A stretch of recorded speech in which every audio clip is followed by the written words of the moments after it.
Hi, everybody. So let me ask you this. What are you most afraid of? Are you afraid of the dark? Are you afraid of spiders? Maybe being alone, losing your job, getting sick? Maybe some of you are afraid of losing a loved one.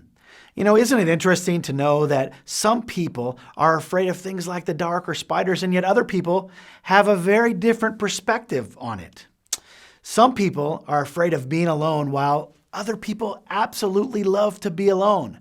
You know, if you took 12 people and introduced scary things to them, they would all react differently. You know, this actually happened in the Bible. 12 men were sent somewhere to check out a place, and 10 of them came back and were afraid, and 2 of them had a very different opinion. So today, I want to help you go from fear to a life that is living in faith of our sovereign God and that He will take care of us. I want to take you to Numbers chapter 13 today. The author, of course, was Moses, and his original audience was the people of Israel. Now, Numbers chapter 13 begins with God directing Moses to choose leaders to spy on the land of Canaan.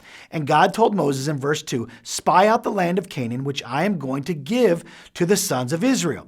Now, the purpose of the mission was to assess the land.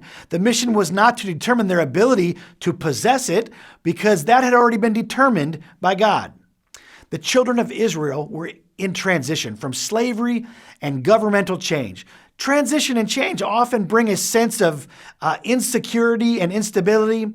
During seasons of transition, people are most vulnerable. Seasons are temporary, and circumstances can move a people from a perspective of faith to a perspective from fear. So the 12 spies, giving their scouting report to Moses and the people after spending about 40 days in the land of Canaan. These spies were not just ordinary men, but they were leaders in their father's tribes. 10 spies chose fear over faith, and it spread among the people. Fear exaggerated the situation. Fear created false assumptions. The children of Israel were in this cycle of faith to fear, grumbling and complaining in the midst of God moving in supernatural ways. God was giving them a land that was theirs for the taking, but it would require the children of Israel to move forward in faith. After the report was given, the children of Israel chose to go with the bad report due to fear rather than to choose to respond in faith, as Caleb, who said, "We should by all means go up and take possession of it, for we will surely overcome it." God wants us to believe in Him and His word for you and your circumstances. Fear of the unknown will cause people to choose what is known and comfortable, even if it is oppression over freedom. Numbers 14 actually tells us that the children of Israel, after hearing the report and seeing all that God had done with signs and miracles, were willing to go back to slavery. Learn from their mistakes and go and begin to respond to God in faith rather than to your circumstances by fear. Number 1, did God even ask them to determine if they could take the land? Absolutely not. As a matter of fact, what did the Lord tell Moses about the land of Canaan in verse 2? He said He was giving it to them.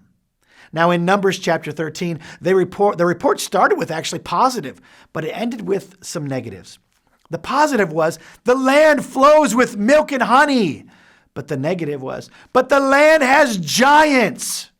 Sometimes we actually try to make our fear sound like wisdom. You know, I used to be afraid of roller coasters, and my fear wanting to sound like wisdom said, we should be afraid of roller coasters. That's right, because I read back in 1997 that roller coasters came off the track and people were hurt. So because of that, I believe it would be wise if we stayed away from roller coaster.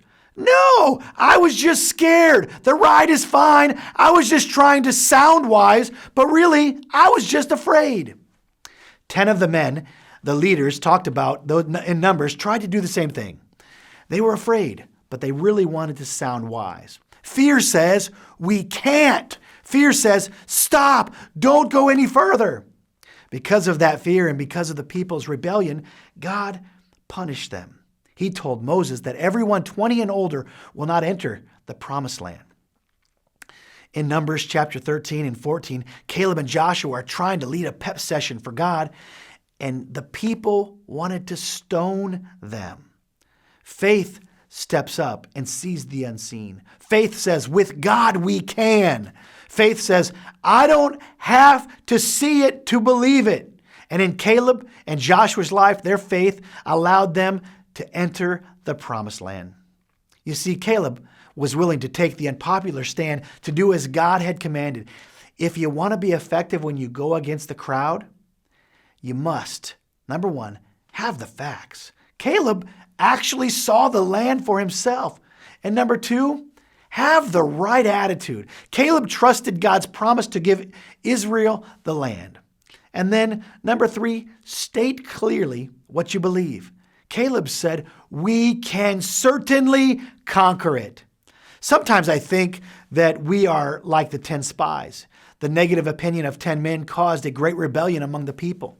So we must be careful when voicing our negative opinions. What we say may heavily influence the actions of those who trust us to give them some sound advice. We can work to be more like the 2 spies, Joshua and Caleb. We can understand who we're following. We can understand who's giving us direction. Be confident in the God who leads us and directs us. What are you afraid of? Let's move from fear to faith.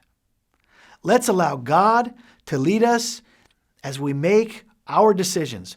Don't let fear lead us into negative thoughts, attitudes, and actions.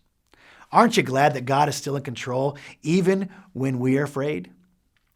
Do you lay your head on your pillow at night and you just can't go to sleep because it's hard right now and you're afraid? And then let me encourage you with this. The next time you lay your head on your pillow, remember, God works the night shift and you don't have to worry. Put your faith in God and He'll take care of you.